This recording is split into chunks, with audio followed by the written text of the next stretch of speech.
Shri Mata Vaishno Devi shrine board श्रद्धालुओं को सुविधा देने के लिए हर संभव प्रयास करता है। इसी के तहत आगामी नव वर्ष से पहले किस प्रकार के अरेंजमेंट श्रद्धालुओं की सुविधा के लिए होंगे कि श्रद्धालु सकुशल दर्शन करके घरों में पहुंचे। बात करने के लिए मौजूद हैं सीईओ श्राइन बोर्ड। आइए इनसे बात करें और जाने। सर प्रणाम, नमस्कार। नमस्कार जी, जय माता दी। आज हम बात करेंगे कि पिछली बार एक हादसा हुआ था जिसके बाद श्राइन बोर्ड द्वारा कुछ अहम कदम जो है नव वर्ष पर उठाए जा रहे हैं। क्या वो कदम? देखिए, सबसे पहले यात्रा मैनेजमेंट और रेगुलेशन को इम्प्रूव करने के लिए एक RFID बेस्ड यात्रा कार्ड सिस्टम पिछले नवरात्रि से शुरू किया गया है, जिसका मकसद है कि रियल टाइम में यात्री की मॉनिटरिंग और ट्रैकिंग, ताकि यात्रा रेगुलेशन को रियल टाइम बेसिस पे मॉनिटर किया जा सके और यात्रा को के हिसाब से ही कटरा से भवन की तरफ रवाना किया जाए। इस सिस्टम के लागू होने से सभी यात्री जो हैं, जो भवन की तरफ प्रस्थान कर रहे हैं, वो उनको RFID बेस्ड कार्ड इशू किया जा रहा है और जो हमारे CCTV कैमरास की संख्या है उनमें भी इजाफा किया गया है और एक कंट्रोल रूम कटरा के साथ साथ भवन में भी स्थापित किया गया है, जिसको श्राइन बोर्ड की टीम के साथ साथ सिक्योरिटी एजेंसीज और लॉ एनफोर्समेंट टीम्स भी मॉनिटर कर रही हैं, ताकि जो होल्डिंग एरियाज हमारे हो या होल्डिंग कैपेसिटीज मैं कहूँगा ट्रैक के विभिन्न सेक्टर्स की हैं, उन होल्डिंग कैपेसिटीज के हिसाब से ही यात्रा को मॉनिटर और मैनेज किया जा सके। और यही सिस्टम जो है हमें पिछले 2-3 महीनों में लगातार मददगार साबित हो रहा है यात्रा मैनेजमेंट में। और आगामी जो यात्रा रश हम एक्सपेक्ट करते हैं जो न्यू ईयर, उसको भी मैनेज करने में मददगार साबित होगा। RFID आपका चल रहा है कितना, मतलब हम कहेंगे कि किस प्रकार से किन किन स्थलों पर अगर यात्री अधिक भवन में पाए जाते हैं तो रोके जाएंगे? देखिए, RFID कार्ड्स का जो प्रमुख उद्देश्य है वो यही है कि नंबर्स जो है रियल टाइम में हमें समझ आते हैं कि इस पर्टिकुलर डे पे कितने लोग भवन के किस ट्रैक के किस सेक्टर में कितने लोग हैं, और उसी गति के हिसाब से हम दर्शनों की जो लाइन कतारों को मैनेज करते हैं भवन पे। और यहाँ कहीं हमें महसूस होता है कि होल्डिंग एरिया से अधिक क्राउड अगर भवन पे है, तो उसके लिए हमने होल्डिंग एरियाज बनाए हैं।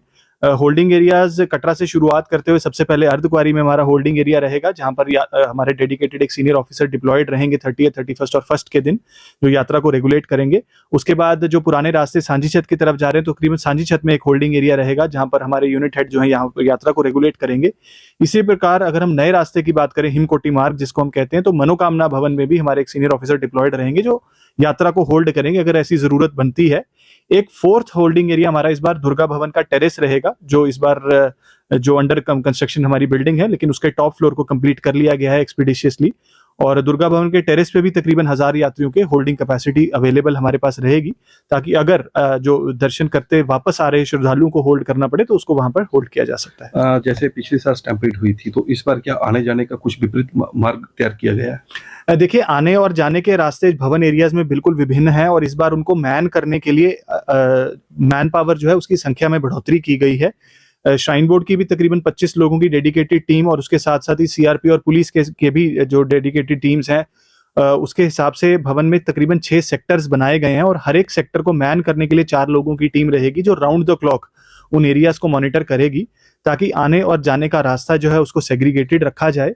और ट्रैक पर जहां पर चलने का रास्ता है, वहां पर यात्रियों की रेस्टिंग प्लेस या जो सोने की जो प्रॉब्लम्स जो पहले हमें आती है, जिसकी वजह से कई बार यात्रा को प्रॉब्लम आती है निकलने में, उसको रोका जा सके और यात्री उसको जो डेडिकेटेड रेस्टिंग प्लेसेस हैं वहीं पर यात्री रेस्ट करें। एक वो चाहे कि जो बिना RFID कार्ड के हैं उनको श्रद्धालुओं को अनुमति नहीं होगी और जहाँ फाइन भी लगाया जाएगा, क्या कहेंगे? देखिए, RFID कार्ड्स का एक मैंडेटरी रहता है, हमारे यात्रा रजिस्ट्रेशन काउंटर्स पर भी लिखा गया है कि उनको लौटाना जो है वो जरूरी है।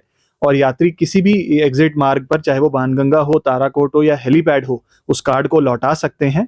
और ना लौटाने पर उस पर 100 रुपए जो है जुर्माना रखा गया है, बिकॉज ये कार्ड्स रीयूजेबल हैं, रीप्रोग्रामेबल हैं। तो जो कार्ड लौटाए जाते हैं उन्हीं को रीप्रोग्राम करके दोबारा रीयूज किया जा रहा है।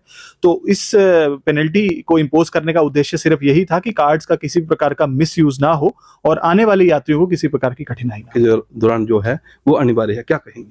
देखिए, जैसा हम जानते हैं, माननीय प्रधानमंत्री जी ने कल की मन की बात में एक संदेश जनता को दिया है कि हम सभी को शायद दोबारा कोविड स्केयर के चलते कोशिश करनी चाहिए कि हम कोविड प्रोटोकॉल्स का पालन करें। उसी के चलते हमने भी एक एडवाइजरी जारी की है अपने सभी श्रद्धालुओं के लिए कि वो अगर जितना पॉसिबल हो सके मास्क का इस्तेमाल करें, सैनिटाइजर्स का इस्तेमाल करें और दूरी बनाए रखें।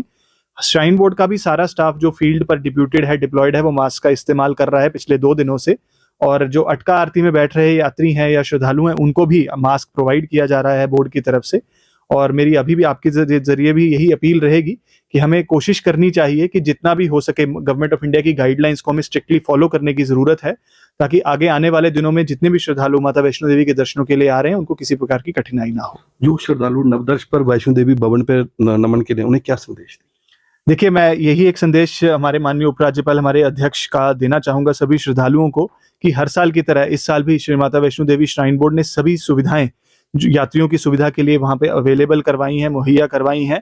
चाहे वो गर्म पानी की सुविधा हो, चाहे वो ब्लैंकेट्स की सुविधा हो, या यात्रा मार्ग पर वेरियस केटरिंग फैसिलिटीज हो, सभी को जो है पूरी तरीके से तैयार किया गया और हम सभी यात्रियों का स्वागत करते हैं जो भी माता वैष्णो देवी के दर्शनों के लिए आए।